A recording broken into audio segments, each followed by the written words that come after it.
141쪽이죠. 자로편. 자로문정, 자로가 정치에 대해서 물었다. 자활, 선지로지. 참 이런 게 해석하기 힘들어요. 선은 그냥 솔선하다 이런 식으로 대충 이해하는데 이의가 없어요. 먼저 솔선하고, 로는 로지. 근데 다산 같은 사람은 내가 먼저 솔선하고 그 다음에 백성한테 일을 시켜라. 로를 일을 시켜라 이런 식으로 해석하고, 주인은 먼저 하고 그 다음에 일도 여기서 수고하다. 먼저 하고 네가 수고해라. 뭐 이런 식으로 해석하고, 로를 또 위로하다 이렇게 해석하는 사람도 있어요. 먼저 솔선하고 백성을 위로해라. 뭐 할 수 없어요. 한문만이 갖고 있는 위대함이니까. 빨리 앉으세요.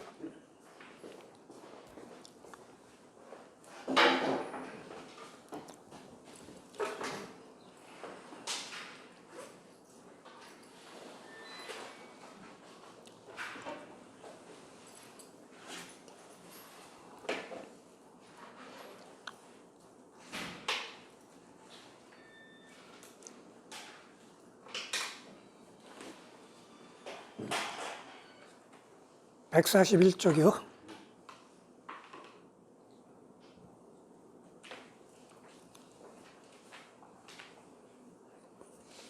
다시 할게요. 자로문정, 자로가 정치에 대해서 물었다. 자활, 선지로지. 공자께서 말씀하시기에 선지, 먼저 솔선수범하고 로지, 그 다음에 일을 시켜라. 로를 일을 시키다로 해석하는 건 다산 선생이 그렇게 해석하고, 로를 수고하다, 먼저 솔선하고 그 다음에 네가 수고해라 이렇게 해석하는 건 주의고, 로를 위로하다 이렇게 해석하는 사람도 있고요. 청익, 너무 짧으니까 더 가르쳐줄 것을 청했다 그랬더니 왈, 무건, 게을리하지 마라. 게을리하지 마라. 그 다음에요, 중궁위 계시제 문정. 중궁이 계시의 제는 일종의 이제 마름 뭐 이런 거예요. 그러니까 그 계시의 집안일을 총괄하는 사람. 근데 계시가 그 당시 노나라의 이제 실권자니까 정사가 많죠. 그러니까 정치에 대해서 물은 거예요. 자활, 선유사, 사소가 거현재. 여기서 선도 솔선하다는 거예요. 유사는 하급 관리를 유사라고 그래요. 아전 같은 경우. 그러니까 아전에게 먼저 솔선하고, 보통 이렇게 해석하는데 주인은 아전에게 먼저 시켜라 이런 식으로 해석해요. 아전에게 먼저 시켜라. 사소가, 작은 잘못은 용서하고, 거현재, 어진 재주 있는 사람들을 천거해라, 발탁해라. 그랬더니 왈, 언지, 현재의 거지. 그랬더니 말하기를 의문사죠. 어떻게 현재 어진 재주 있는 사람들을 알아서 그를 발탁합니까? 왈, 거이소지, 네가 아는 사람을 발탁해라. 이소부지, 인기사적, 네가 모르는 사람들을 남들이 그를 사는 이사자예요. 버리겠느냐. 우선 네가 아는 사람들을 뽑아라. 그 다음에 네가 모르는 사람들 걱정하지 말아라. 남들이 다 천거할 것이다. 이게 춘추 전국시대 모수자천이라고 그랬죠. 응? 누구야? 연나라 소왕인가? 연나라 소왕인가가 이제, 연나라가 복잡해서 연나라가 누구냐면은 우리가 소진 장의할 때 소진, 그러니까 합종 연행할 때 합종이죠. 합종을 부르짖은 소진의 형 소대라는 친구가 있는데, 이 친구가 연나라 왕한테 가갖고 뭐라 그랬냐면, 옛날에 위대한 임금들은 다 선양했다 이거야. 그래가지고 당신도 갈 때 선양을 하라 그래갖고 이 바보 같은 임금이 재상한테 넘겨준 거야. 그러니까 그 아들놈은 갑자기 딱 날벼락 받은 거 아니야. 그 다음 내 거라고 생각했는데 왜 재상한테 넘겨준가? 그래 연날에서 내전이 붙어 그랬어요. 응?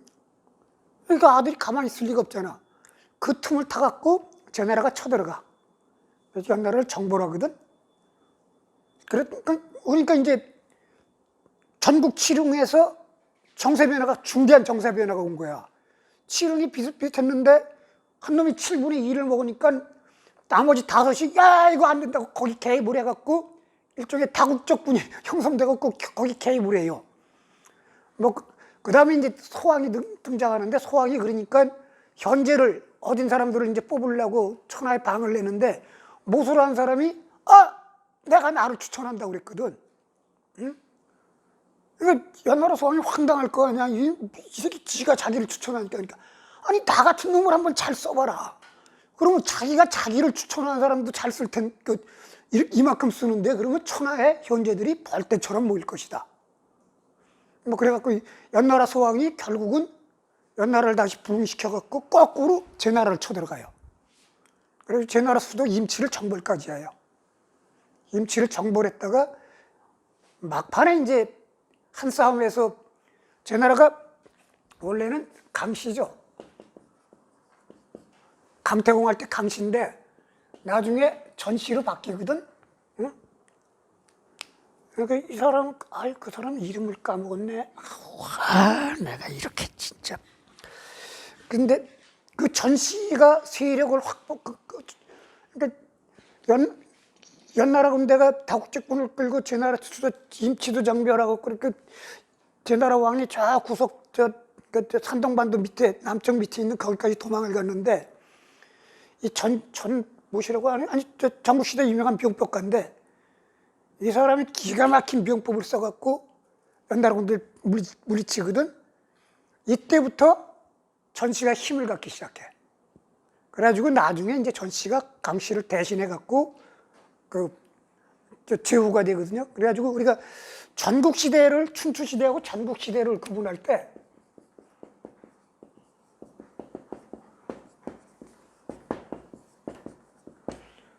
춘추시대는 일반적으로 주나라 왕이 실권은 없어도 주나라의 법제를 인정하고, 인정해요. 그리고 명목상으로나 주나라 왕을 인정하고, 전국시대에 들어가면 주나라는 완전히 껌딱지 취급받거든.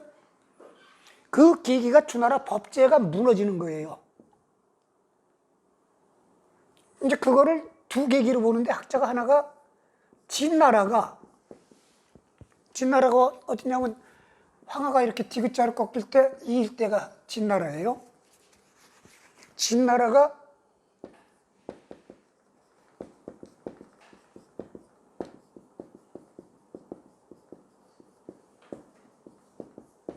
한위조 세 개로 갈라지거든. 근데 한위조는 진나라의 대부들이야. 권문 세 가지. 얘들이 지들끼리 합해갖고 진나라를 세 쪽으로 나눠버려요. 이건 주나라 법제를 완전히 무시한 거거든. 제후는 주나라 왕이 임명하는 거거든. 그래가지고 여기서 주나라 법제가 무너졌다라는 소리가, 이 소리를 취하는 사람이 있고, 하나는 제나라가 강씨에서 전씨로 그냥 주나라 왕 허락도 없이 그냥 자기들이 갈아버리거든. 이 소리를 취할 때도 있고 이 소리를 취할 때도 있는데 그냥 그런 계기를 만들었는데 거기서 이렇게 내가 모수 자천이란 말이야. 그러니까 걱정하지 마라 이거야. 네가 네 주변에 아는 사람들 잘 대우해주면 천하의 인재들이 벌떼처럼 모일 것이다. 너가 아느니 너가 모르니 할 때 이를 넣어. 이는 너.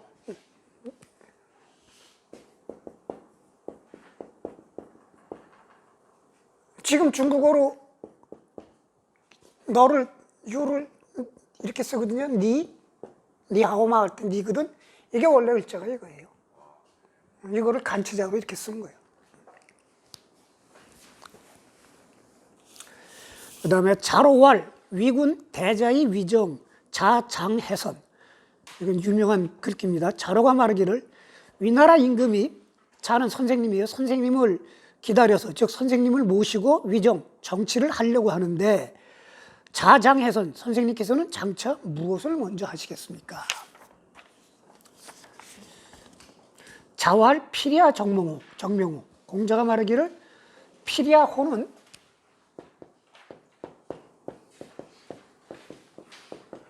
꼭 해야 한다면 이것일 걸 이런 뜻이에요. 꼭 한다면 이거죠.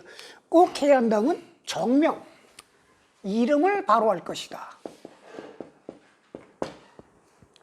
근데 이제 정명의 근원이에요. 우리가 순자에 보면 정명론이라고 있어요. 그게 중국에서 최초로 나온 일종의 이제 문법 책이에요. 품사학 개론 비슷한 건데 지금 생각하면 아주 저거하지만 그 정명이 여기서 나온 건데 굳이 안 되면 이름을 바로 할 것이다. 자로할 유시제 자지우야 해기정 유시제 그 유는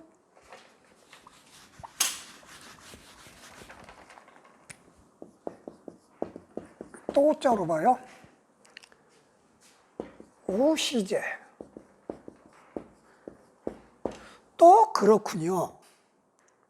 또 그렇군요. 자지우야 선생님의 그 우는 빙 도는 거 우원하심이 우는 빙 도는 거 아니에요. 우원하심이 해기정 그 바로 하는 것을 어찌하여 그 바로 하는 것을 그 정을 하려고 하십니까? 이게 뭐냐면 정명의 가장 대표적인 게 이런 거예요. 군군, 신신, 부부자자. 임금은 임금다워야 되고 신하는 신하되어야 한다. 임금이라는 명사에는 임금이라는 그 명사에 맞는 내용이 있단 말이에요. 즉 명과 실이 일치해야 되거든. 임금이 임금이라는 명은 갖고 있는데 실을 놔버리면 실이 없으면 그게 임금이 아니거든요. 그러니까 공자가 정명을 부르짖은 건 어떤 상황이냐면 그러니까 이 당시 주나라의 법제가 무너지고 있잖아. 임금이 임금답지 뭐 노나라 임금 같은 경우는 허수아비고 대부가 임금 노릇을 하고 막 그러니까 이제 그런 것도 있지만 위나라는 이제 위나라가 복잡한 사정이 있는 게 위나라에 영공이라고 있어요. 영공이라고 있는데 이 사람의 후처가 남자라는 여자야. 이렇게 공자를 만나갖고 아주 불행하게 그 천하의 음탕한 여인으로 역사에 길 남은 남자라는 여자인데 이 아들 이름이 영공의 아들 이름이 아이고 가만히 있어보자. 괴회. 여러분 나 괴회라는 아들이 있었는데 아니 자기 아버지 이제 새어머니지 새어머니가 막 금탕한 여자로 소문나고 그러니까 이 여자를 쫓아내려고 쿠데타를 일으켰다가 실패를 해요. 그래갖고 도망을 가버렸어. 망명을 했거든. 근데 이 사람이 꼴까닥했어. 응? 근데 애들 형제들이 있거든, 동생들이. 근데 동생들이 이 여자는 당연히 얘한테 안 주려고 그럴 거 아니야. 동생들한테 주려고 그랬더니 동생들이 나 안 해요. 그런 거야. 그랬더니 이 아들인 출공첩이라고 있어요. 얘를 이렇게 건너뛰어갖고 왕이라고 시킨 거야. 응? 그 제후를 시켰는데 그러니까 이게 가만히 바깥에서 망명생활 하다 보니까 아들놈이 자기 자리에 앉으니까 야, 나 그건 내 자리야. 그리고 딱 들어가려고 그랬더니 이 아들놈이 아버지 그냥 바깥에서 노시는 김에 계속 노세요. 그래갖고 부자간에 쌈질이 벌어진 거예요. 부자간에 쌈질이 벌어져. 자로가 이 쌈질해주고 자로가 얘를 섬기고 있다가 결국은 교회가 안에 이렇게 짝짝짝 정치 공작해갖고 안에서 정변 일으키게 한 다음에 들어와갖고 차지하거든. 그 와중에 이제 자로가 희생되는데, 근데 보통은 우리가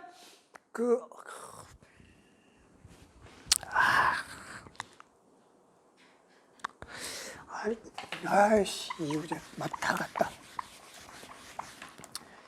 우리가 종묘에 가면은 우리나라 종묘에 가면 종묘에 이렇게 신의를 모시는데 제일 중앙에 예를 들면 태조 이성계가 있죠. 그러면 좌우로 배열되는데 좌가 오면은 손, 여기 자, 여기 자 이렇게 가요. 그러니까 항렬 하나씩 이렇게 가거든. 같은 항렬을 올리질 않아. 응? 그러니까 이렇게 자가 되고 이렇게 자가 되고 이렇게 자가 되고 이렇게 자가 되는 거예요. 근데 얘는 손으로 가버린 거 아니야. 원래 자로 가야 되는데, 응? 그게 그 142쪽에 보면은 피리아 정명호 할 때 주의 시시 출공 불부 기부이 응? 예 기조 응?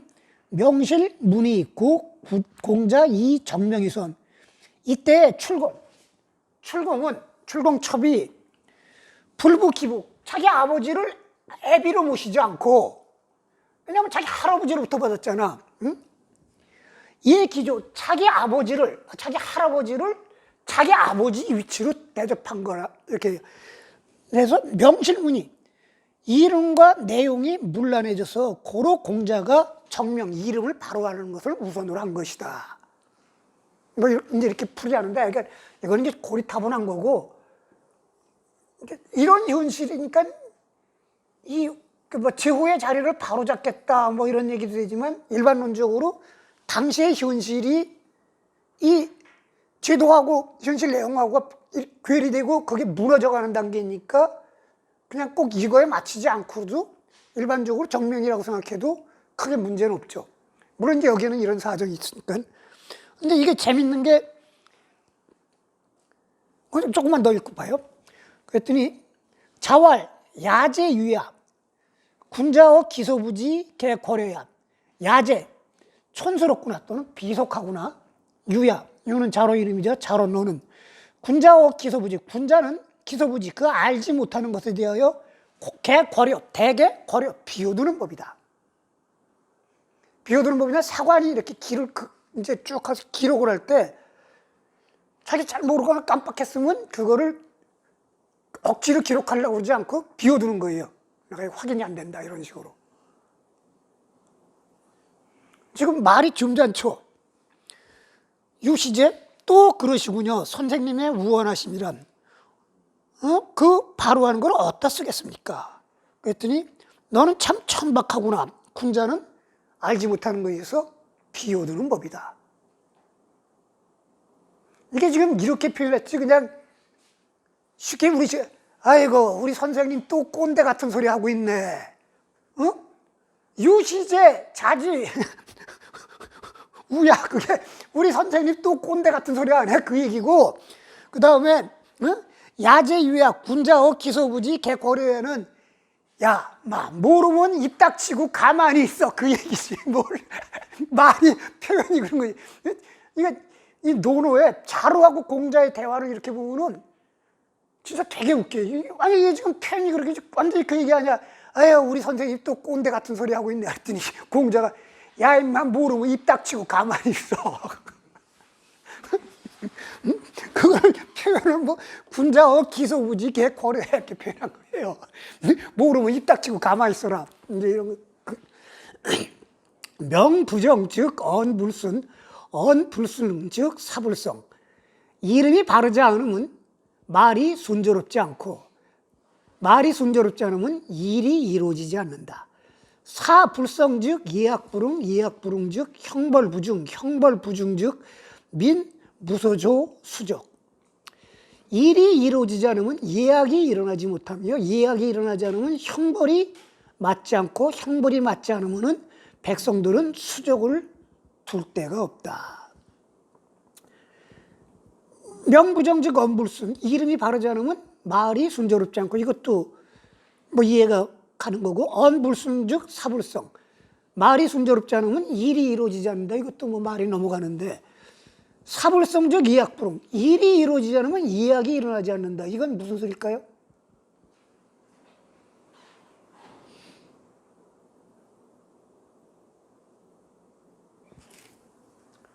논어를 읽으면 이런 데 퀘스천 마크를 붙여야 돼요.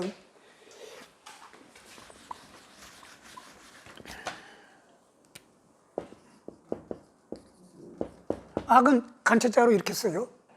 얘는 뭐예요? 구별, 차별 아니에요. 악은 화합이죠. 응? 일은 할 때 일의 순서를 정해야 되고, 급한 일, 급하지 않은 일, 그다음에 여기로 갈 거, 저기로 갈 거, 이런 것들이 행해지지 않으면 예약의 사회제도인데, 예약은 차별 구별하면서 전체적으로 화합을 이루는 속에서 차별 구별하는 건데, 일이 이루어지지 않는 것을 깎고자 하면 이게 무너지는 거예요. 먼저 할 일, 나중에 할 일, 중요한 일, 덜 중요한 일, 그러면서 전체적으로 화합시키면, 차별하면서 화합시키고 하는 것들이 무너지게 되고, 그게 무너지니까 가장 중요한 형벌이 들어맞지 않게 되고, 형벌이 들어맞지 않으면 백성들은 손발을 올릴 데가 없게 된다. 고 군자 명지 필가오냐 언지 필가오냐, 고로 군자는 이름을 지으면 그 이름을 갖고 반드시 말을 할 수 있어야 되고, 말을 하면 반드시 행해야 한다. 군자어기연 무서 구이의, 군자는 그 말에 대하여 구차함이 없게 할 뿐이다. 이게 이제 정명의 기원이에요. 근데 이거를 읽으면서 무슨 좀 어떤 게 느껴지는 감정이 없어요?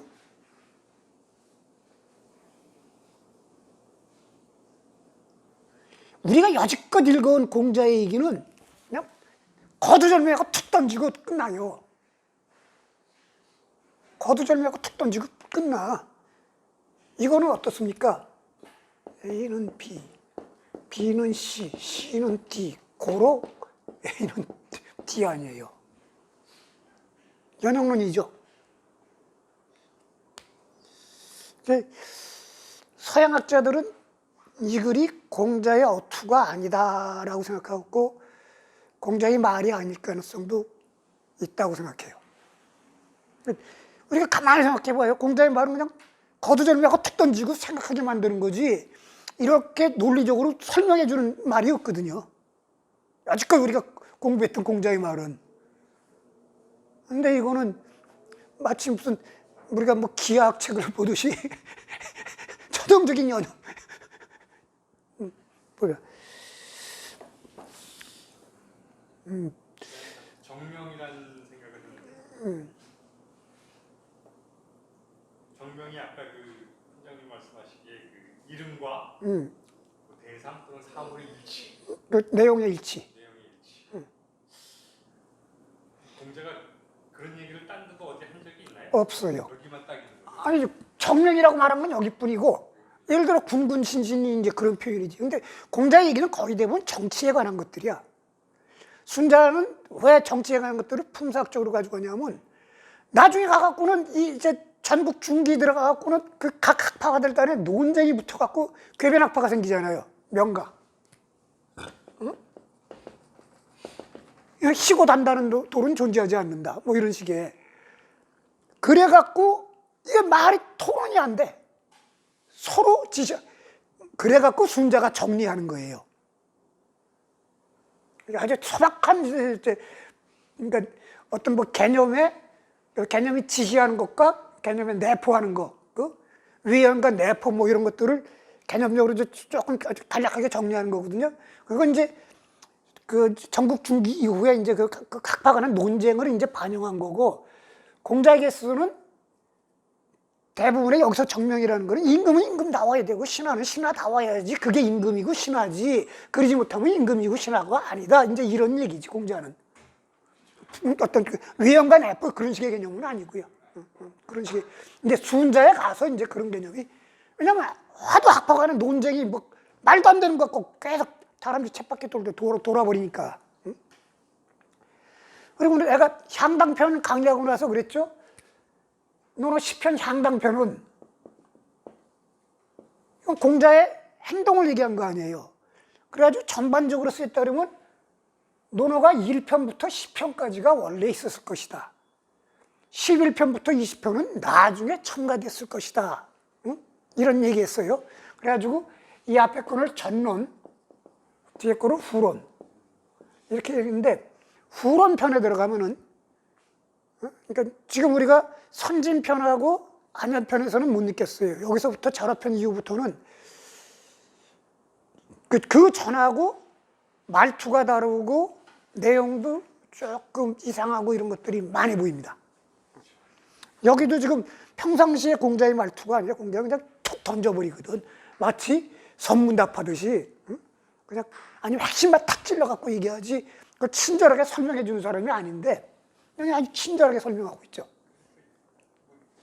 후에는 뭐 그냥 그렇게 좀 이상한 것도 있고 그다음에 앞에 있는 걸 반복하는 것도 또 많아요. 뭐 아니, 반복하는 거야. 뭐 착간이라고 넘어갈 수 있는데 전혀 어투가 다른 것들이 이제 계속 나와요. 벌써 공자가 앞뒤 어디에서도 뭐 명에 대해서 따로 얘기한 건 없어요. 있다는 얘기죠. 예. 시작이 정치가 뭐에 대해서 물었을 때 선지노지라고 했었는데 예. 또 바로 뒤에 있는 정명이라고 하잖아요. 음. 그게 뭐 연관이 있을 수 있나요? 글쎄 그게 정치가 뭔지 뭐 하는 거에 약간 차이는 있지만 연결될 수는 없나요? 글쎄 그냥 그런 생각은 한 번도 안 해봤네요. 그런 생각을 한 번도 안 해봤어요. 선지로지하고.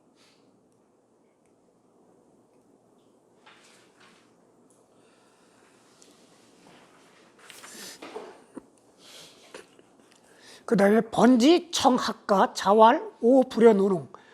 번지가 가는 곡식농사예요. 곡식농사를 공부하는 것을 공부하기를 청했다. 자활, 오, 불여, 노농. 나는 노농, 늙은 농사꾼만 갖지 못하다. 청학, 위포, 포는 채소농사예요. 채소농사를 하는 것을 공부하기를 청했다. 왈, 오, 불여, 노포. 나는 늙은 채소 농사꾼만 못하다. 번지, 출, 번지가 나갔다. 자활 소인제 번수야. 소인이구나 번수는. 상호래 즉 민, 막감, 불경. 상호이 즉 민, 막감, 불복. 상호신 즉 민, 막감, 불용정. 위에서 예를 주하면 백성들이 누구도 감히 공경하지 않는 자가 없고 위에서 의를 주하면 백성들이 누구도 감히 복종하지 않는 자가 없으며 위에서 신의를 좋아하면 백성들이 누구도 감히 용정은 정성을 다하는 거예요. 자기 정성을 다하지 않는 사람들이 없다.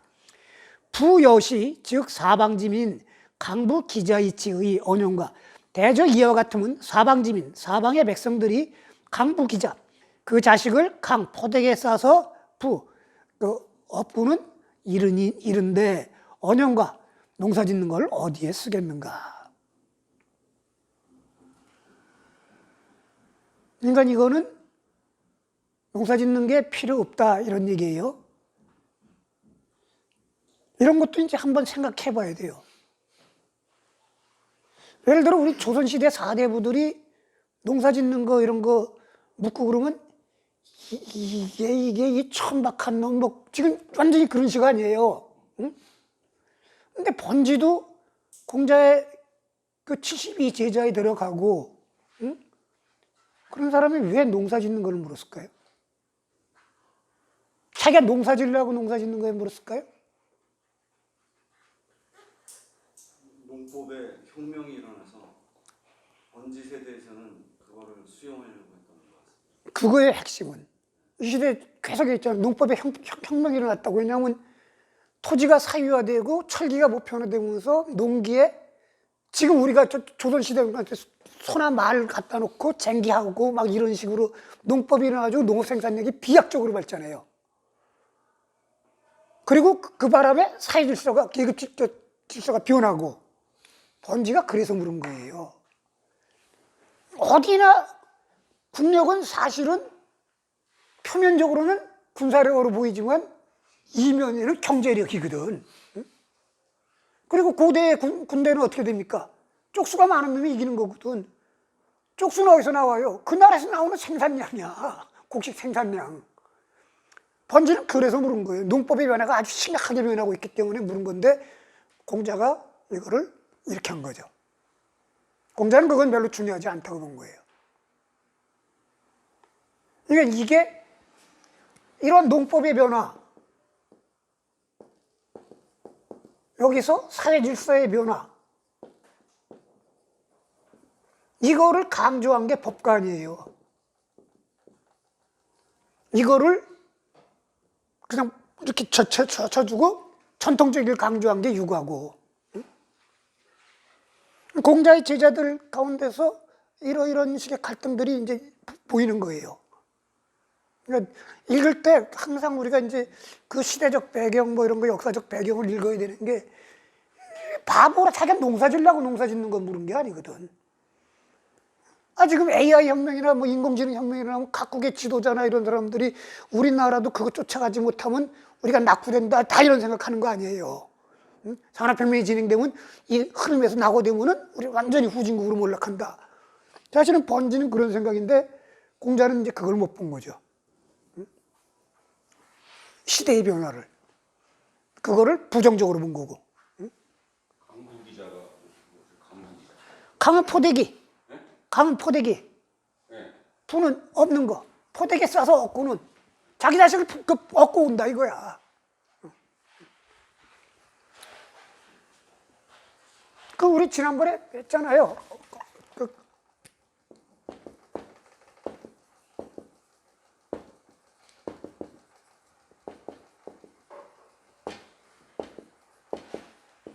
정치를 잘하면, 가까운 자가 기뻐하면 먼 데 있는 놈들이 온다고. 정치를 잘하면, 옛날에는 나라가 여러 군데니까 제 나라가 정치 잘하고 그 나라 백성들 먹고 살게 해준다 그러면 옆에 있는 나라에서 야, 나 그 나라 갈래, 다 살림살이 들고 온다고. 그 다음에 자활, 송시 300, 수지이정, 부달. 수지이정, 정치로서 그에게 주었을 때, 지는 이제 시 300편을 위하는 사람이에요. 그 사람에게 정치를 주다는 건 그 사람에게 정치할 기회를 줬을 때, 부달, 정치에 통달하지 못하고. 사어 사방, 사방의 나라에 사신으로 갔을 때 불능전대, 혼자 상대하지 못한다면. 수다, 비록 많이 위했다 한들 역 또한 해이위는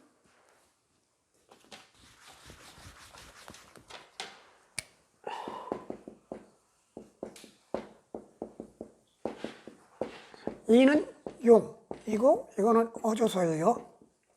어디에 쓰겠는가? 그 시 아무리 많이 해봐야 그거 어디서 쓰겠는가? 전대라는 건 뭐냐면, 그러니까 옛날에 사신으로 갈 때는 그 사람한테 달성해야 될 목표만 줘요. 방법론을 가져갈 수가 없는 거야. 그 어떻게 나올지 모르잖아. 그럼 가서 자기가 자기 혼자 상대해갖고 그걸 다 풀어내야 되는 거예요. 지금이야 뭐 그 무전으로 해갖고 무전으로 주고받으니까 이제 그 아무 해독하려고 막 각 나라마다 막 난리도 치지만, 옛날에는 그 방법이 불가능하니까 자기가 혼자 그 목표를 수행하고 와야 되는 거야. 그게 전대예요. 그러니까 우리나라 고려시대에 요 나라가 평안북도 이짝인가 압록강 그 지역 땅, 우리 땅이라고 도로 달라고 그랬더니 그때 누구야? 강감찬은 아니고 누구지? 서인가? 서희가 가갖고 이거 원래 우리 고구려의 후손인데 고구려 땅이니까 니네가 땅 내놔야 한다 그래가지고 왜 땅 주고 갔다고 하는 게 전대, 이제 그런 거예요. 자기 알아서 처리해야 되거든. 그러니까 공자는 시라고 하는 것의 목적을 정치하고 외교해 둔 거예요. 그러니까 시를 문학적인, 미학적인 관점에서 본 게 아니라 그건 지극히 실용적인 거죠. 자활, 기신정, 불령이행, 기신부정, 수령부정. 공자가 말 그 몸이 바르면 명령을 내리지 않아도 행해지고, 그 몸이 바르지 못하면 비록 명령을 내려도 따르지 않는다. 자활, 노위지정, 형제야. 노나라와 위나라의 정치는 형제와 같다. 이거는 왜 그런 얘기를 한지는 모르는데, 노나라나 노나라는 주공, 단이고, 위나라는 소공, 석일 거예요. 소공, 석자 이거 맞지? 소공, 석이 아니네. 강숙이네, 강숙. 저기구나, 강숙. 형제예요. 무왕의 아들. 그러니까 분봉 받은 사람들이 다 형제야. 근데 그거 갖고 형제라고 한 건 아니겠고 둘 다 개판인데 형제와 같다 똑같다 이런 얘기예요. 노나라는 임금이 실권을 놓치고 지구 그 밑에 대부들이 다 갖고 있고 위나라는 애비하고 자식간에 그 지랄하고 앉았고 둘 다 개판 오분전이다 그런 얘기입니다. 자위 위 공자형 선 거실 시유 왈 구합의 소유 왈 구완의 부유 왈 구미의. 공자께서 위나라 공자 형에 대해서 말씀하시길 선 거실, 거실은 살림살이 하는 거예요. 살림살이 하는 거를 잘했다. 이건 집안을 다스리고 뭐 이러는 거예요. 시유 처음에 재산이 조금 있자 왈 말하기를 구합. 그런 대로 구는 그냥 그럭저럭 그런 대로 그럭저럭 모였다 라고 말했다. 소유 조금 더 있게 되자 왈 구하니 그런 대로 갖추었다. 부유 부유하게 되자 왈 그런 대로 아름답게 되었다. 이게 뭐냐면 집안을 다스리면서 재물에 연연해하지 않았다 이런 표현입니다. 연연해하지 않았다. 자적이 염유복. 공자께서 위나라에 가실 때 염유가 복, 수레를 몰았다. 자왈 서이제. 그랬더니 공자가 보고 사람이 많구나. 염유왈 기서이 우하가온. 이미 사람이 많으면 거기에 또 무엇을 더해야 합니까? 왈 부지, 부유하게 해라. 왈 기부유 우하가온. 이미 부유하거든 거기에 또 무엇을 더해야 합니까? 교지, 가르쳐라. 이게 그 유명한 선부후교입니다.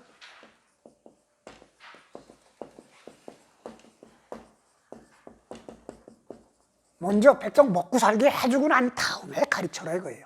그러니까 고금 이래로 양의 동서를 막론하고 고금 이래로 정치 기본은 백성이 등 따시고 배부르게 해주는 거예요. 먼저 먹고 살만하게 해주고 난 다음에 가르쳐라. 그걸 보면서 이 앞에 번지하고 한 얘기하고 좀 이게 어긋나잖아요. 번지가 농업 물어봤을 때 좀 어긋나잖아요. 근데 왜냐하면 이거는 그 번지처럼 이제 농법이 변화했다는 사회 변화를 수반하지 않고도 이 말은 통용될 수가 있지. 그건 통용될 수가 있지. 그건 통용될 수가 있지. 그냥 뭐 주나라 봉건제하에서도 이 말은 통용될 수 있지. 주나라 봉건제하에서도.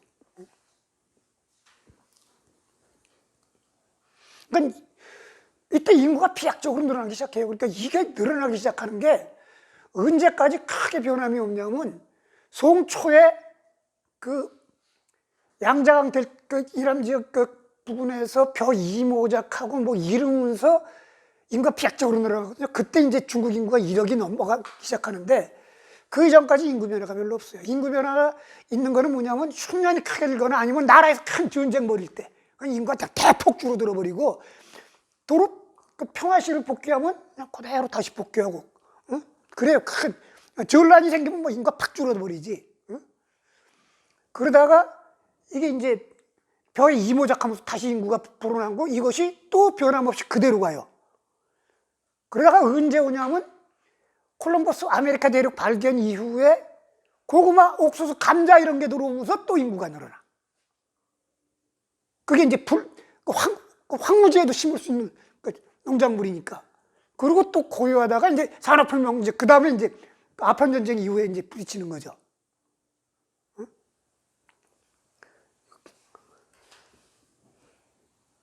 근데 이때도 인구가 늘어나기 시작한 게 뭐 많이 얘기했죠. 그러니까 제 나라 수도 임치가 그 당시 인구가 7만 호라고 그랬으니까 7만 호면은 한 가족당 5만, 5자면 35만이라는 소리 아니에요. 맹자 시대에. 근데 거기에는 노예들은 안 들어간단 말이야. 그리고 따지면 역사학자들은 추정하기에는 한 100만 가까이 가지 않았을까 이렇게 생각하는 거예요. 로마가 100만 들어가는 거는 케자르 시대 넘어가면서 로마 제국 최전성기 때 100만 가거든. 이건 사실은 역사학자들은 그 한나라 무제가 막 서진하고 그때는 이제 한나라 무제 때는 로마는 아직 그거보다 조금 늦죠. 로마는 서한과 후한 교체기 BC에서 AD 넘어갈 그 무렵이 이제 케자르 시대니까 이제 그때인데 조금 안 맞더라도 이게 두 군데가 부딪혔으면 어떻게 됐을까 하는데 내 생각엔 중국한테 못 이겼을 것 같아. 중국이 워낙 족수가 많으니까요. 그러니까 그게 어떤 거냐면 당나라 때는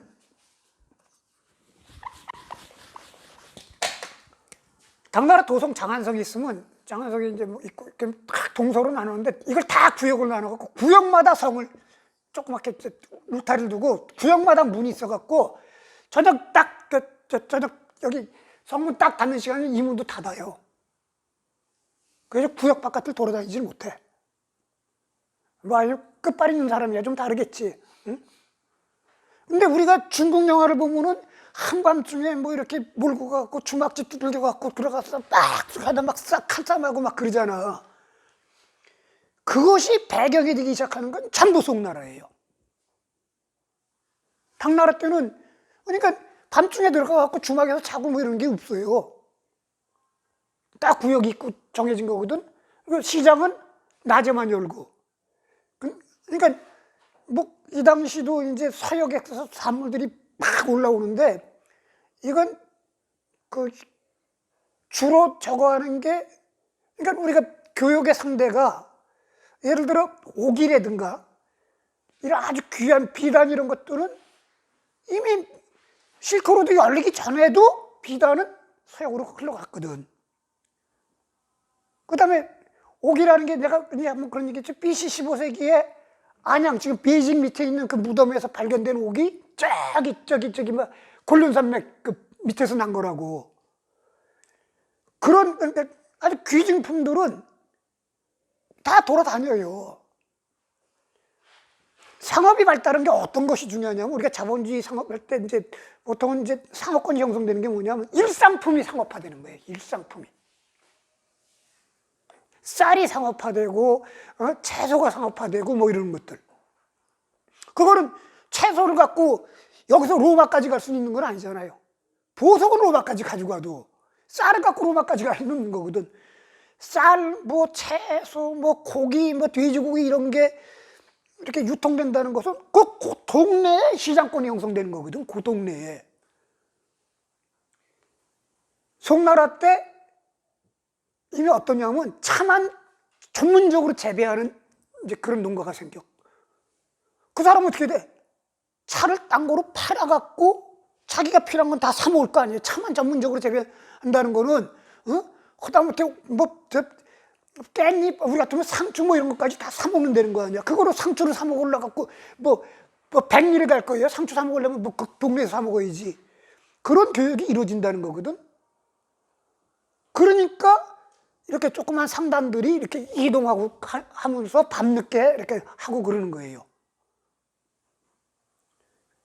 그거 배경으로 나오는 것들이 중국 무협지야.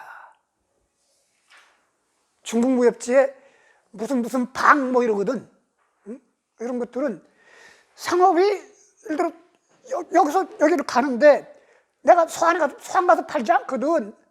예를 들어 내가 베이징에 있으면 하북성에 있으면 하남성에 갖다 넘겨주고 하남성에 있으면 그거 또 어디다 넘겨주고 이렇게 간다고.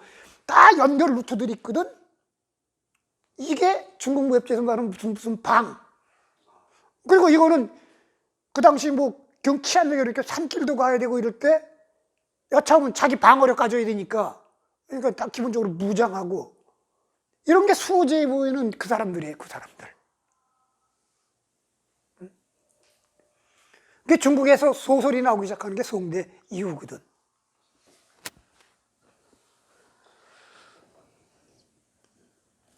그 다음에요. 그 다음도 이제 좀 이상해져요. 자왈, 구유, 용화자, 기월, 이이, 가야, 3년 유성. 공자가 말하기에 구는 진실로 나를 쓰는 자가 있다면 기월은 1년으로 봐요. 1년이면 가하다. 3년이면 이름이 있을 것이다. 자왈, 선인, 위방 100년, 역, 가히, 승잔, 거사르이, 성제, 시오냐. 선인, 위방은 나라를 다스리는 거예요. 선인이 나라를 다스리기를 100년이면은 선인은 해석이 두 가지가 있어요. 선한 사람. 두 번째는 일을 잘하는 사람. 이건 다산이 그렇게 주장해요.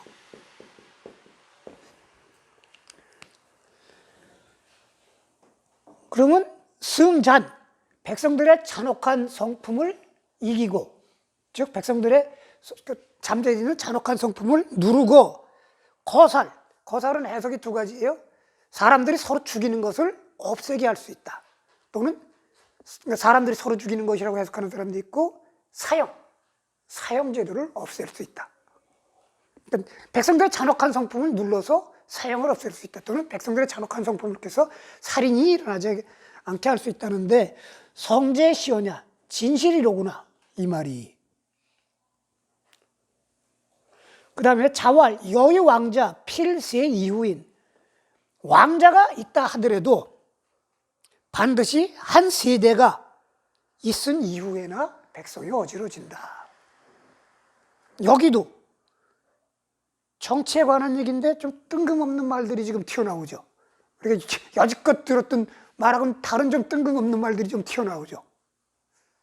이게 이제 노노 뒤에서 느끼는 이제 맛이에요. 그러니까 노노 후론에는 선진편하고 안연편이 가지고 그 이후로는 좀 맛이 좀 떨어져요. 자활 구 정기신의 어종종어 하유 불능정기신 여정인하. 공자가 말하길 진실로 그 몸을 바르게 한다면 어종종어 정치에 종사하는데, 즉 정치하는데 하유는 한안지요. 무슨 어려움이 있겠느냐.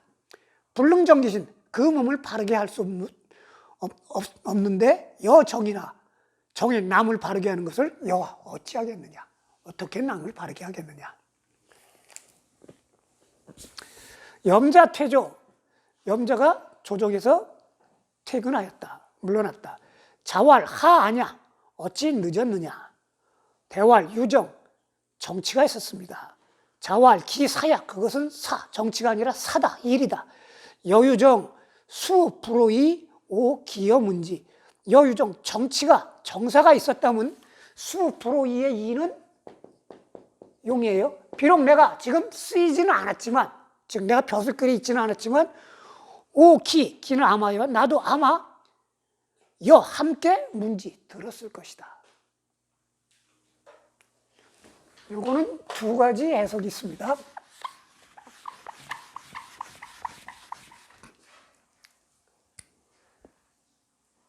이 당시 염유가 계시에게 벼슬 했으니까 계시한테 봉사하는 것은 정치가 아니다.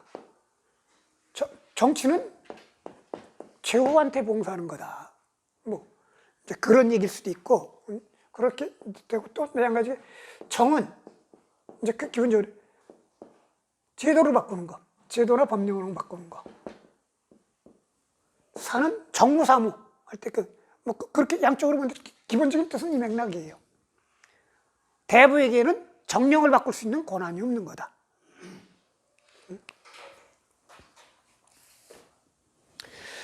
전공문, 이러니 가히 흥방유적. 전공이 묻기를 한마디 말이 나라를 흥하게 하는 것, 그런 것이 유적 있습니까? 공자대활 언불가의 약시 기기야. 공자가 대답하여 말하길, 여기 공자라고 나온 건 전공이 노나라 임금이니까 공자를 낮춘 거예요. 말은 불가의 약시, 그와 같이 기는 아마라는 뜻의 부사고, 기는 기약하다, 기대하다. 말은 약시 아마 그처럼 기약할 수 없습니다. 한마디 말로 나라를 흥하게 하고 뭐 그런 말을, 그런 것은 기대할 수 없습니다. 그런데 인지 언어할 위군난 위신불이 여지 위군진 아냐 불기호 이론이 흥방호. 근데 사람들의 말에 말하기를 임금 노릇하는 것은 어렵고 위신불이 신하 노릇하는 것도 쉽지 않다고 하는데 여지 위근진한, 만약 위근진한 임금 노릇하는 것에 어려움을 안다면 그것이야말로 불기호 일원이 흥방호, 한마디 말이 나라를 흥하게 하는데 기약할 수 있는 것이 아니겠느냐. 응?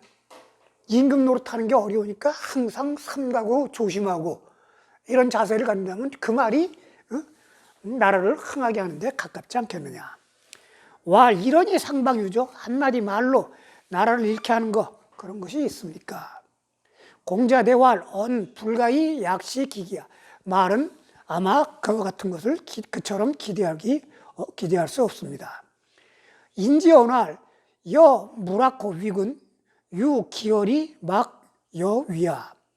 사람들이 말하기를 나는 무라코 위군 임금 노릇하는 것을 무락 즐기지 않고 유 오직 기어리 막 여유, 그 말을 막 아무도 위는 어긋나던가 여는 나고 아무도 나를 어긋나지 않는 것이다. 이 말은 뭐냐면 나는 임금 노릇하는 것을 즐기지 않고 내 말을 아무도 어기려고 하지 않는 것, 그것만을 즐긴다 이거예요. 아무도 내 말을 어기려고 하지 않는 것, 그거를 즐길 뿐이다. 여기 선이 막지위야 불역선호. 만일 내 말이 선한데 막지위 아무도 그거를 어기지 않는다면 불역선호 또한 좋지 않겠느냐. 여 불선이 막지위야 불기호 이론이 상방호. 그런데 그 말이 좋지 않은데도 아무도 그거를 어기지 않는다면 그것이 한마디 말이 나라를 잃게 하는데 기대하지 않겠느냐, 못하겠느냐, 기대할 수 없겠느냐. 섭공문정, 섭공이 정치에 대해서 물었다. 자활 근자열 원자래. 가까운 자가 기뻐하면 먼 데 있는 자가 온다. 이거는 문장으로는 서로 병렬문기 대등관계인데 이건 가정법으로 봐야 돼요. 가까운 자가 기뻐하면 먼 데 있는 자가 온다. 아까 그 사방짐이니까 포대기에 싸갖고 온다. 그 얘기하고 똑같은 의미입니다. 자하위 거보제 문정. 자하가 거보라고 하는 것에 읍장이 되었는데 문정 정치에 대해서 물었다. 자활 무욕 속 무견소리. 서두르려고 하지 말고 작은 이익을 보지 마라. 욕속즉 부달. 서두르려면 통달하지 못하고 견소리 작은 이익을 보면 대사불성 큰 일을 이루지 못한다. 이 말은 다 이해될 수 있죠. 근데 이 말을 생각해야 될 게 서두르지 말고 작은 이익을 보지 말라는 것은 뭐냐면 자아한테 그 얘기를 했을 때는 자아한테 서두르고 작은 이익을 보려는 경향이 있다라고 생각할 수 있는 거예요. 그러면 자아가 왜 그런 영향이 있겠느냐? 괴속이겠죠? 증자는 내면을 받고 자아는 정치, 위 바깥을 봤다고. 내성유양.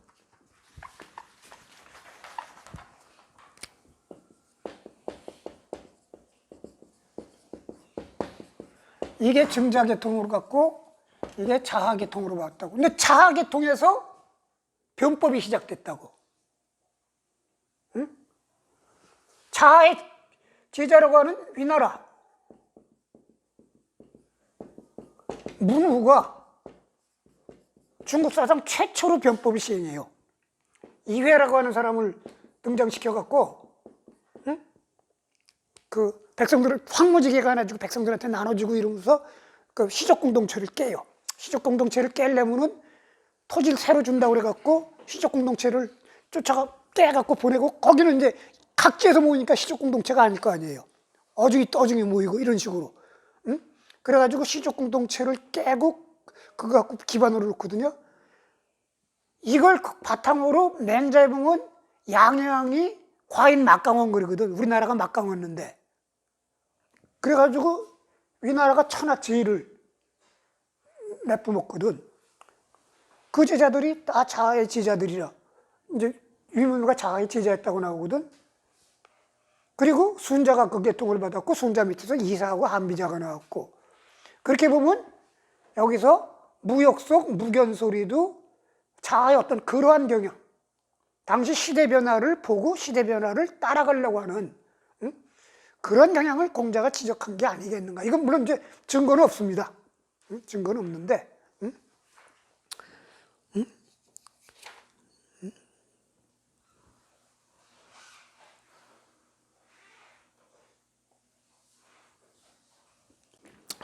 섭공, 공자왈, 오당, 유, 직궁자, 기부, 양양, 이자, 증지.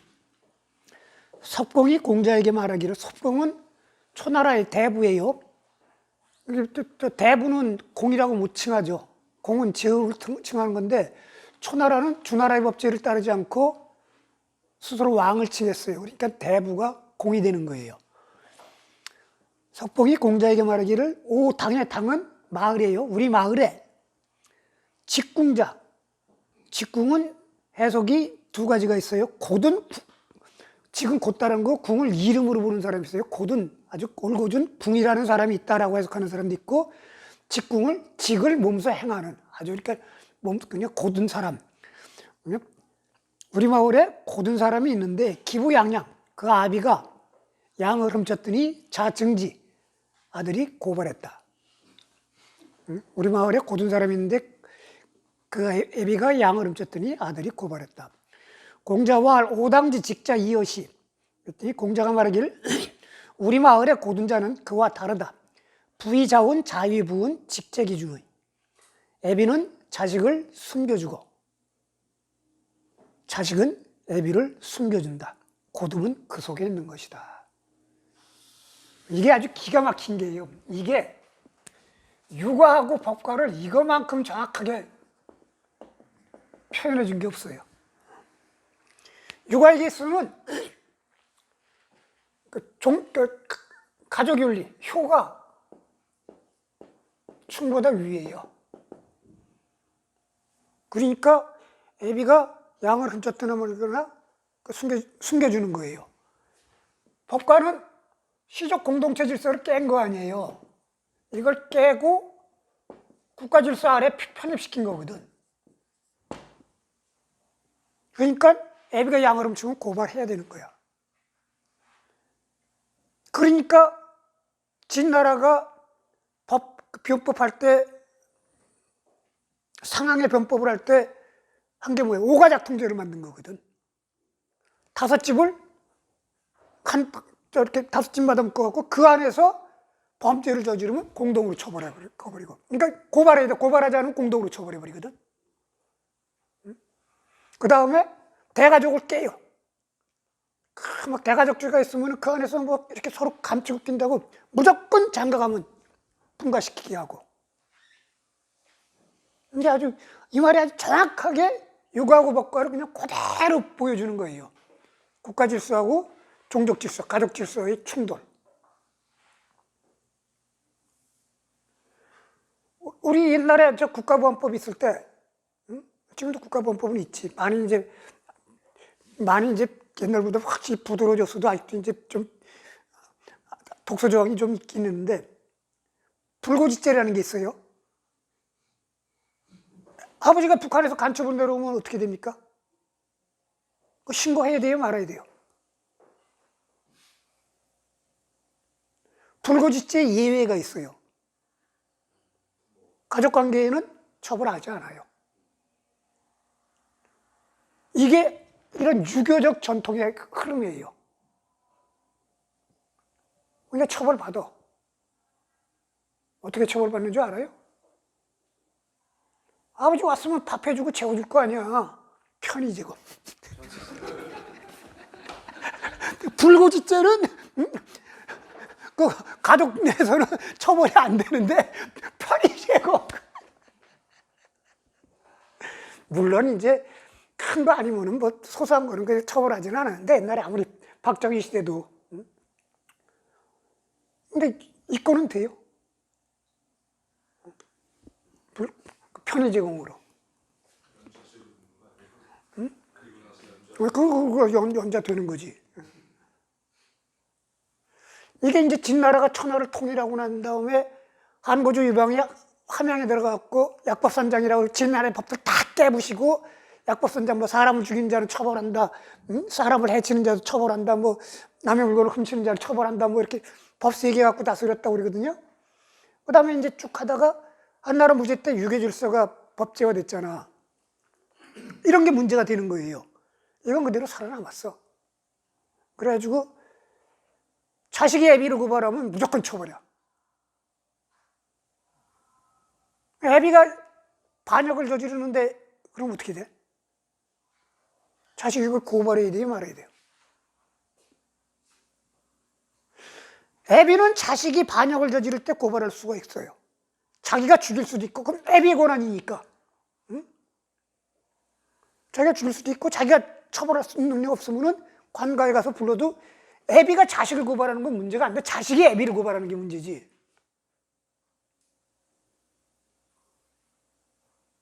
그럼 어떻게 돼? 논리적으로는 처벌을 해야죠. 뒷구멍은 다 빼주지. 뒷구멍은 다 빼주지. 근데 하여간 제일 큰 범죄가 폐륜. 뭐 자식이 부모를 팬다든가 뭐 고발하는 거 이런 거 하면 그 마을을 없애버려요. 그 집은 파서 연못으로 만들고. 거긴 사람이 살면 안 되는 데라고. 그러니까 뭐 그런 거 이제 처벌 중에 그런 게 있잖아. 서울고등학교짜리가 인조가 살던 데 아니야.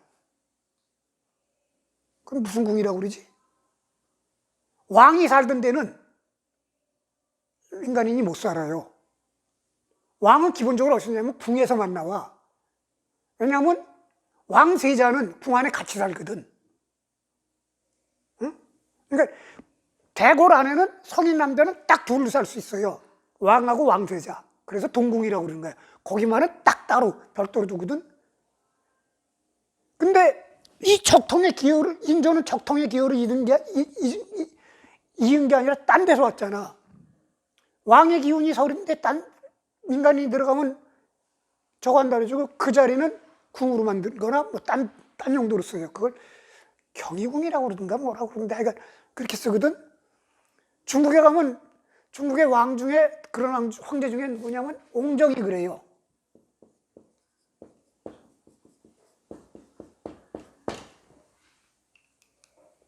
옹정이 큰아들이 아니었거든.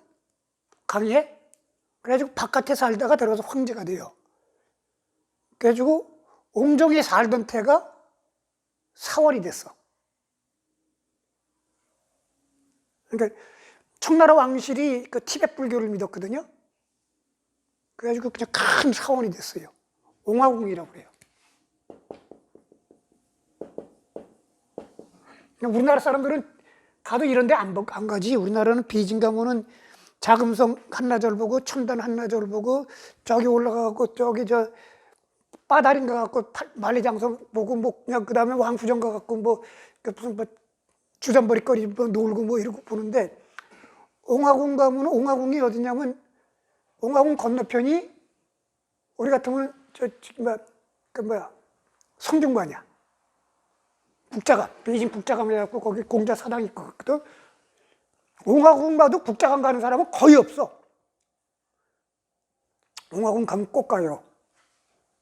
옹화궁 가면 그 황제가 살던 집이라 아주 크게 그 이제 티벳 그 라마교 이렇게 사원이 있는데 거기 가면 꼭대기 가면 기가 막히게 볼 거 있어.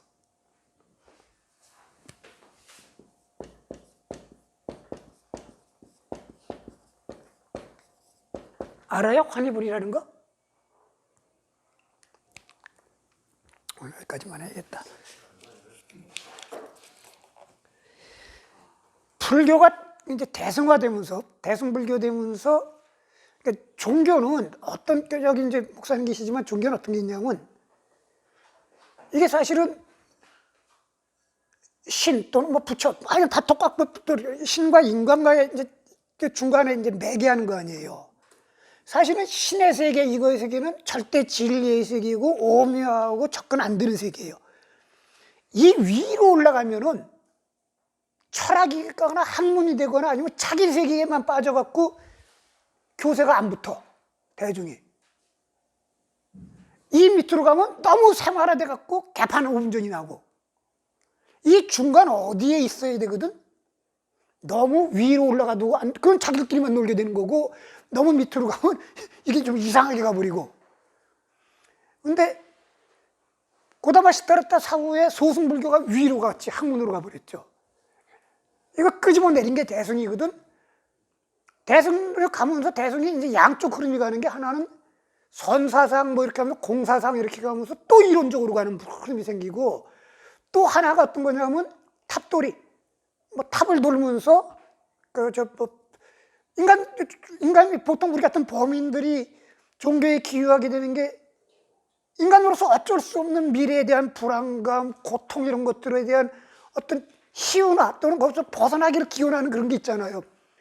그러니까 그 이론을 모르더라도 탑만 뱅뱅뱅뱅 돌고 그냥 깨끗한 마음으로 기도만 하면은 부처님이 내 소원을 들어줄 것이라든가 뭐 이런 식의 개념들 가지고 이 양쪽 흐름이 같이 가는데, 그 흐름이 겹치면서 어떻게 가냐면, 대승불교의 마지막 이론이 뭐냐면, 한 마음 이렇게 왼쪽으로 보면 부처고 오른쪽으로 보면 중생이라는 거 아니야. 응?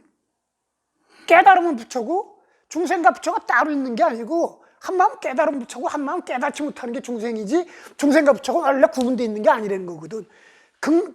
불국토와 사바세계가 따로 있는 게 아니라, 한 마음 깨달으면 여기가 불국토고 깨닫지 못하면 여기가 사바세계라는 거거든요. 그런 논리로 가면 어떻게 되냐면, 우리가 득도라는 게 별거 아니라는 거야. 일상생활에서 얻는 그 속에서 일상생활에서 다 벗어나 던질 수 있으면 그게 득도라는 거거든. 그래가지고 어떻게까지 가냐면, 우리가 득도하게 되면 희열을 느끼잖아요. 그 법열이라고 그러는데,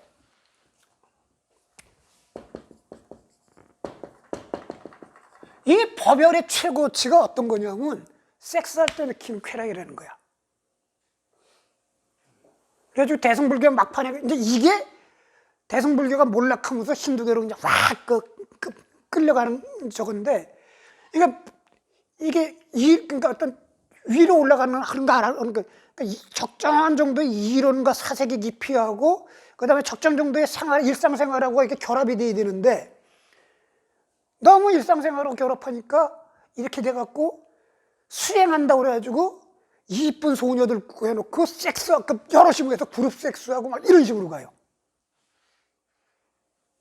그리고 득도의 경지를 남녀 섹스하는 거로 표현하거든. 그 옹화궁 가면은 사람들 몰라. 큰 묻혀 누워있는 와불 있거든. 그것만 보는데 그 앞에 보면은 옥으로 만든 요만한 것들인데 전부 온갖 체위가 다 있어. 온갖 체위가. 언제 한번 가면 막 온갖 체위가 다 있어. 그렇게 되면서 이게 완전히 몰락해 가는 거예요. 인도에서 그랬었다는 얘기죠? 인도에서 그렇게 되면서 완전히 힌두교로 그냥 몰입되는 거. 일부가 이제 가는 거예요. 그러니까 티베트 불교에 보면은 보통은 불경을 외라고 그러잖아요. 그러니까 우리나라 불교 같은 데서는 몰라도 그냥 그 뜻은 몰라도 반야신경 외고 뭐 그다음에 절에 가면은 모르면서도 그냥 그걸 따라 연부를 하고 그러잖아. 티베트 불교는 그것도 아니에요.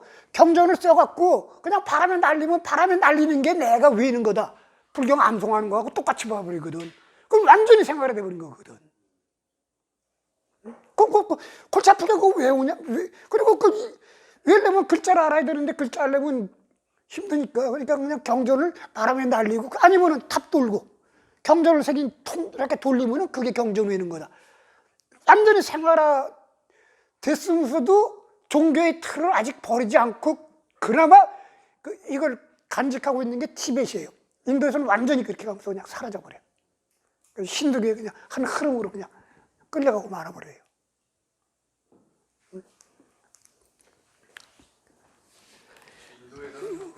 그거는 이제 불교. 자, 여기까지 하고 오랜만에 우리 한시 한번 해봅시다. 근데 이거 100편인데 100편을 끝내야지. 75번 할 차례인가요? 몇 번 할 차례야? 74번인가? 6번 할 차례로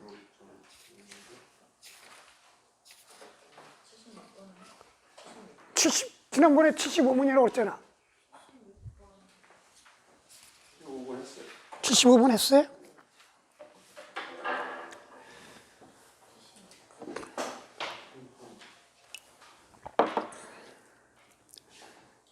절구, 이청조,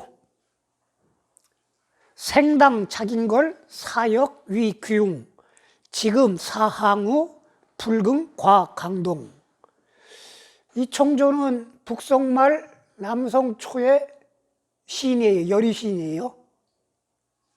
그 산동성 성도인 제남 이제짜냐 이제짤 거예요. 제남 사람이에요. 황하가 얼마나 웃기냐면은 황하가 넓게 황하가 그러니까 황토고원지대를 오르기 전에 그러니까 난주 그 근처를 지나기 천혜성에서 막 이렇게 내려올 때는 황하가 굉장히 맑은 물이에요. 이러다가 이제 이게 황토고원지대를 가면서 이제 흙탕물이 되거든. 근데 황하가 제일 넓은 데는 정주 그 무렵이. 그러니까 정주는 어떻게 했냐면 이쯤이 정주인데 여기가 제일 맑아요. 이쯤 오면은 황하 폭이 졌거든. 근데 여기 제남이 여기쯤 있는데 이렇게 가죠. 여기 이제 저건데 이쯤 가면 황하가 굉장히 작아. 왜냐하면 물이 딴 데서 들어오는 물도 없고 물이 옆으로 새는지 이제 하루로 가면은 완전히 이제 이게 뻘밭으로 가버리고. 근데 제남은 샘의 도시예요. 이렇게 샘들이 이렇게 폭폭폭 솟아나는 게 많은데 표돌천이라고 하는 그 샘들이 솟아나고 그 호수들이 많은 그 공원이 있는데 거기 가면 이청조 사당이 있어요. 그 송대에는 원래 중국 시하면 당시죠. 시는 당시에서 절정을 이뤄요. 5원, 7원, 절구, 율시. 근데 이 시는 어떤 게 있냐면 원래 시가 먼저 있었던 게 아니라 노래가 있고 난 다음에 시가 있었던 거거든요. 근데 문인들이 시를 쓰기 시작하면 노래가 안 돼. 문인들이 자기 세계로만 빠져갖고 시를 가요. 그러니까 일상적인 그 노래를 시로 만들고, 그러니까 어떤 악부의 민요 이런 것들이 다 시로 나오는 게 악부가사 이런 거, 묘란 뭐 이런 것들이 다 그런 건데, 목란 이런 것들이. 문인들이 그걸 받아쓰기 시작하면 그냥 노래로 변화하지 않는 시로만 가요. 그래가지고 당시가 절정이 이루면서 문인들은 점유물이 되거든. 그리고 이건 어렵잖아. 글자에 5자, 7자, 4귀, 8귀 막 이렇게 탁 맞추니까 그래가지고 사라고 하는 새로운 형식의 노래들이 나오기 시작해요. 주로 술집의 기생들이 이제 부르기 시작하고 뭐 이렇게 하면서 이걸 또 송나라 때 시인들이 잡아다가 자기들이 또 그거를 자기 영역으로 만들어. 그래갖고 또 분리가 돼. 시인들의 전유물로 가니까 그 다음엔 이 현상이 나오질 않아요. 왜? 그 다음에 소설이 나와버리거든. 소설을 우리 같으면 이야기꾼들이 길거리에서 만담 비슷하게 막 소설을 얘기하고 이러면서 백성들이 그 세계로 빠져. 경극 뭐 이런 식으로 이제 다른 형식의 이제 백성들의 이제 유익거리가 생기면서 더 이상 변화되는데 이청조는 이 사회대가예요. 그리고 중국 역사상 보기 드물게 여리신이고. 근데 이 여자는 좀 불행한 여자예요. 불행한 여자인 게 뭐냐면 북송 말의 사람인데 북송 때 말 저래가지고 송나라가 망해갖고 저기 임한으로 도망가고, 그 다음에 이 장강 이북 지역이 여진족이 점령했단 말이야. 그래갖고 이 여자가 여진족 치하에 살죠. 말전에 좀 그렇게 살았는데 이건 이제 그 사실을 얘기한 시예요. 생당 착인걸 사역 위금.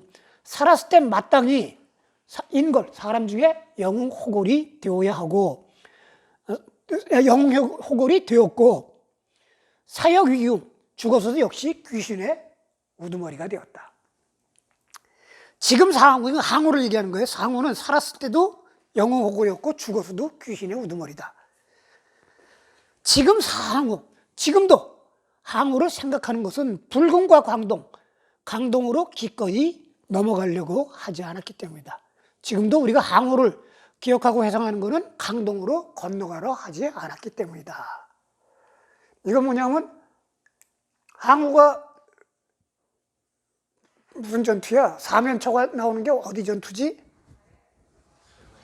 응? 해화의 전투. 해화의 전투에서 패해갖고 도망갔잖아요. 그때 항우가 강동이라고 하는 데서는 항우가 원래 강동은 강남이에요. 강남. 장강 남쪽인데 항우가 그 진나라 말기에 농민 반란이 일어나고 그러면서 농민 반란을 일으켜갖고 이제 군대를 편성했을 때 강남 지역에서 군대를 편성해갖고 그때 이제 천하를 다 들어올 때 강남 지역 사람들 한 8,000명을 데리고 이제 그걸 못 채워갖고 군대를 끌고 이제 전투를 해나갔는데 그 해화의 전투에서 패해갖고 어쩔 줄 모르고 있을 때 그 부하들이 강남으로 다시 건너갑시다 그래갖고 거기서 다시 재편성해갖고 항우하고 다시 겨뤄보자. 그랬을 때 항우가 뭐라고 그러냐면 그때 내가 8,000명을 강동의 자제들을 8,000명을 데리고 왔는데 지금 여기 한 명도 없다. 내가 거길 건너가갖고 어떻게 그 부로들을 보겠느냐. 응? 내가 무슨 체면으로. 그리고 오강에서 자기가 자살해버리거든. 그걸 얘기하는 거야. 항우는 그래갖고 그냥 깨끗하게 자살하고 말았다. 이 얘기는 뭐냐면 이 북송의 위정자 이 새끼들은 다 남쪽으로 도망가 버렸다 이거야. 죽은 놈 하나도 없이. 응? 응? 다 남쪽으로 도망가 버렸다 이거야. 치사하게 백성들 놔두고 지들만 살려고 남쪽으로. 강우처럼 그렇게 한 놈 하나도 없다. 그걸 비판하십니다. 응?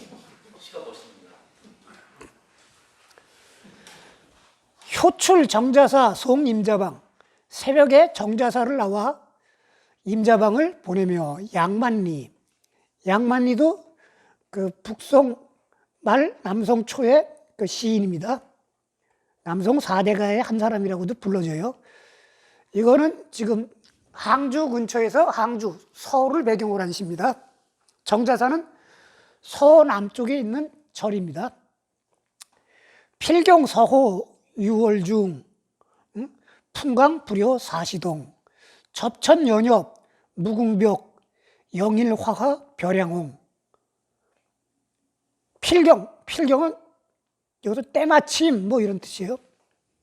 때마침 서호가 6월 중인데 풍광, 그 서호의 풍광이 사시 다른 때와 같지 않도다. 접천연엽, 저 하늘에 닿아 있는, 하늘까지 닿아 있는 연잎은 무궁하게 푸르고 서호에 그 연잎이 딱 연꽃이 가득한데 연잎이 하늘 끝까지 닿아 있는데 무궁하게 푸르고 영일하화, 햇빛에 비친 연꽃은 벼량홍, 특별하게 유달리 붉다. 서호의 풍광을 얘기한 거예요. 서호에 연이 가득한데 저 연잎은 저 하늘 끝까지 퍼렇고 햇빛을 받은 연꽃은 유달리 더 붉다. 왜? 여기서 임자방이라는 친구를 보내잖아요. 여기서는 친구를 보낸다 이런 얘기를 하나도 안 했는데 너하고 나하고 지금 헤어지는 내가 너를 전송하는 이 시점이 서호가 가장 불효사시동, 다른 때와 같지 않은 경치가 가장 좋을 때 너를 보낸다. 이 얘기예요. 그 뭐야? 내년 이맘때 보자. 내년 이맘때 여기에서 보자. 이런 얘기예요. 내년 이맘때. 응? 내년 이맘때 여기에서 보자. 두 개만 합시다. 왜냐하면 다음은 유규인데 유규 씨는 조금 얘기할 게 좀 많아요.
绝句， 바로 시작하네요.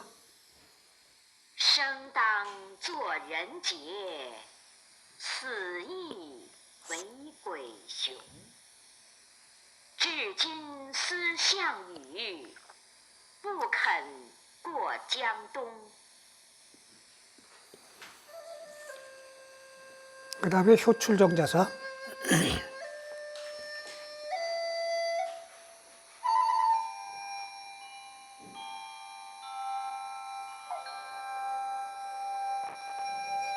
小出净慈寺送林子方。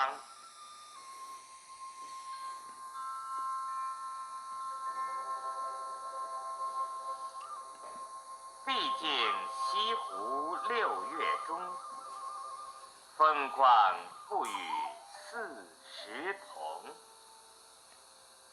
接天莲叶无穷碧，映日荷花别样红。